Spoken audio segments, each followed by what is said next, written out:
dan kunci pintunya. Inilah saatnya kamar angker.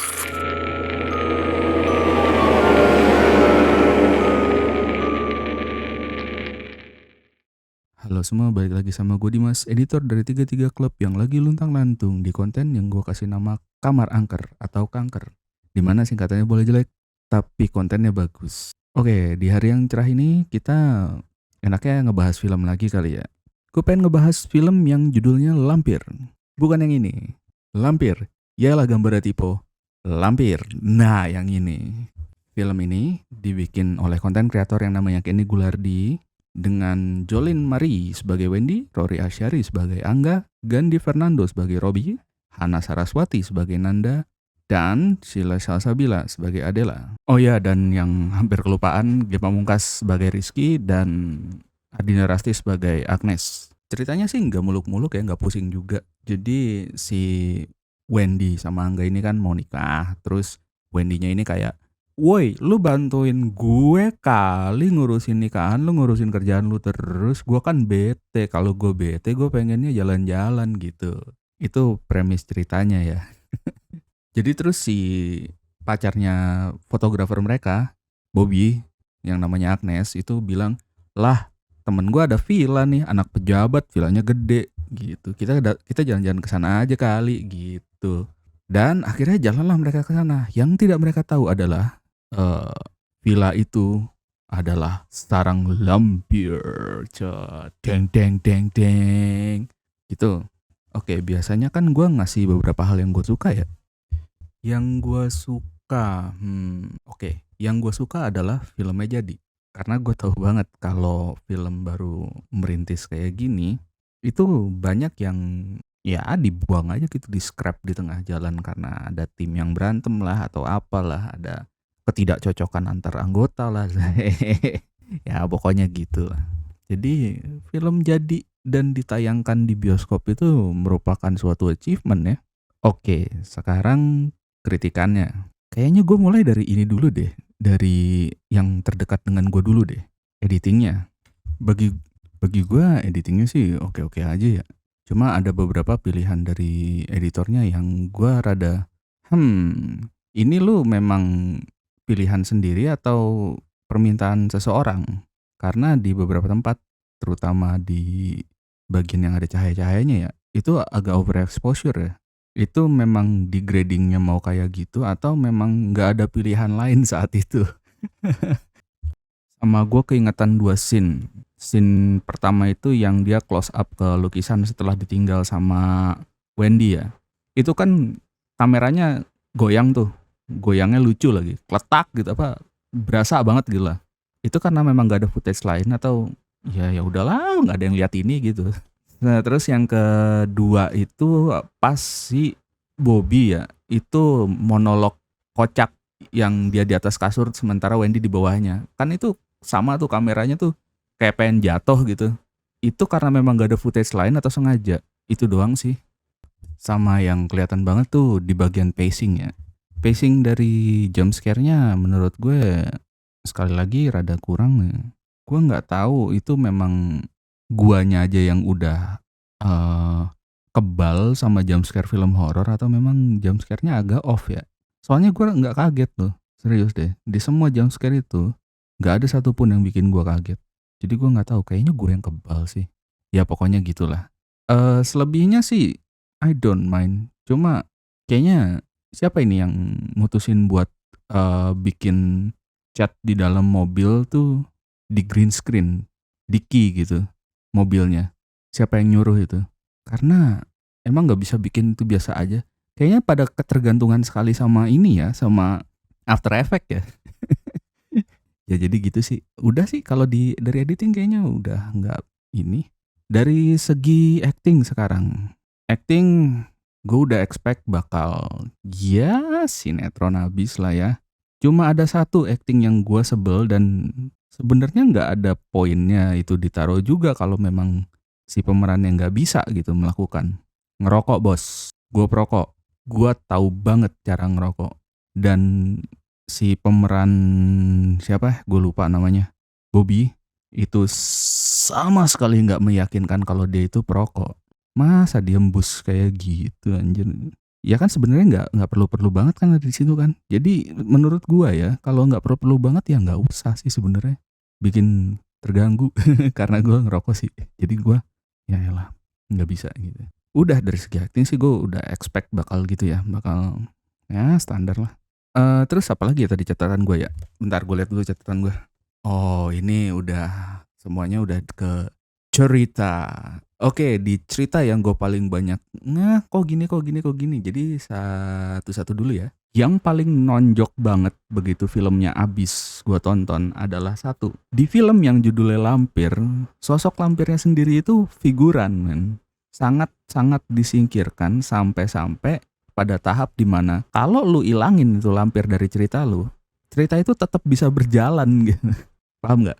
Jadi cerita itu bisa aja ditulis tanpa lampirnya. Cuma orang-orang yang liburan terus dijebak sama seseorang untuk saling bunuh gitu. Udah kan? Nggak perlu ada lampir.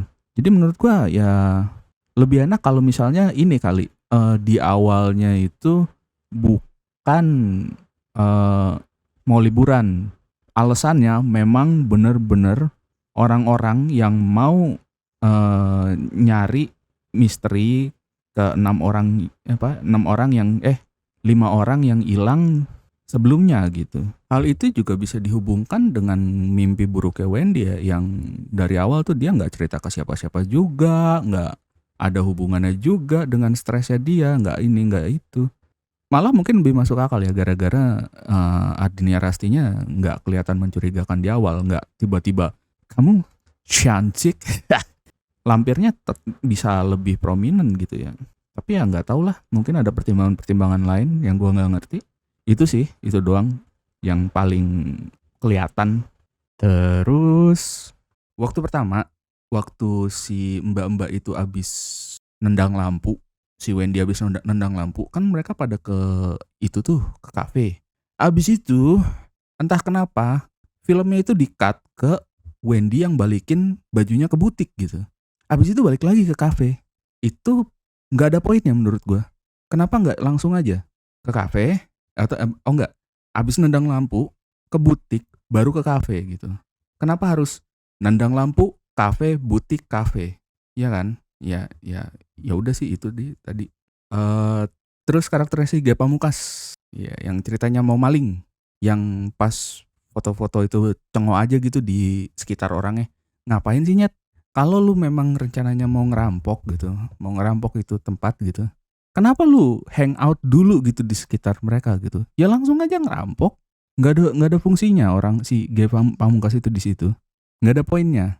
Dia bisa aja langsung ngerampok sih, gitu loh. Terus apalagi ya yang itu ya, yang aneh. Oh, adegan di mobil, adegan mobil yang pas mereka keluar. Itu lucu banget. Jadi mobilnya pergi balik lagi. Sumpah.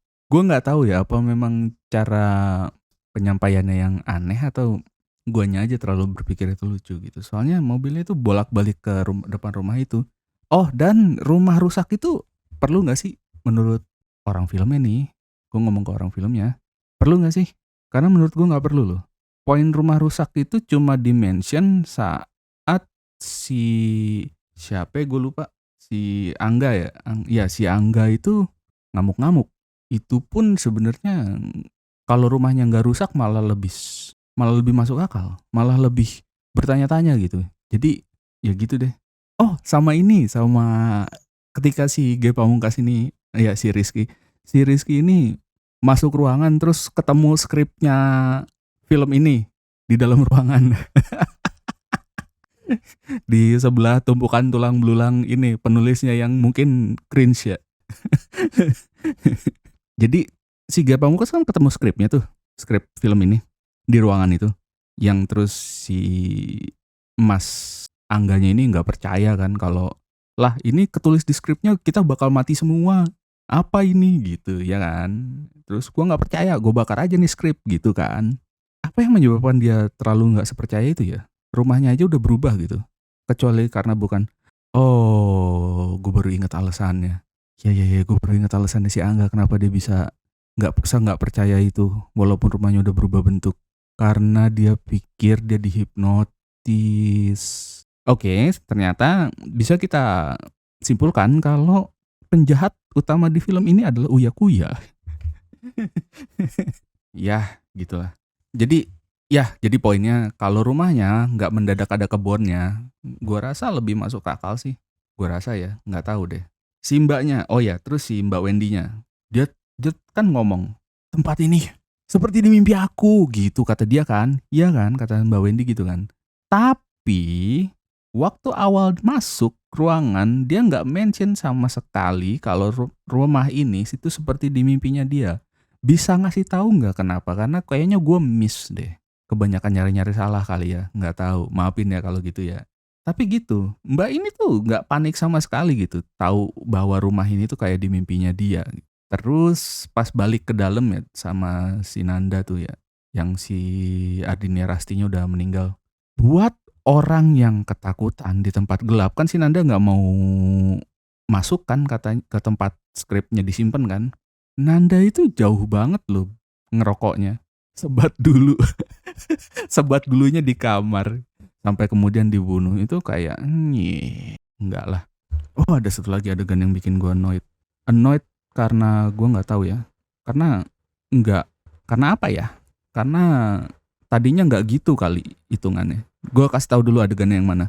Jadi saat terakhir saat si Bobby itu udah gone crazy gitu, dia kan ngejar Wendy ya. Terus masuk kamar, begitu masuk kamar dia dobrak itu pintu kamar ya tempat Wendy ngumpet sambil teriak, "Get out you whore," gitu. Pakai bahasa Inggris.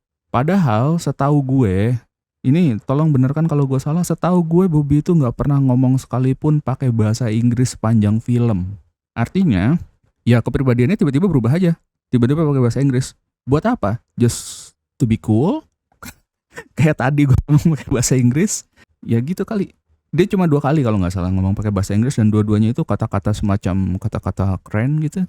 Ya gitu deh. Gue nggak tahu. Tapi iya sih. Seingat gue nggak ada.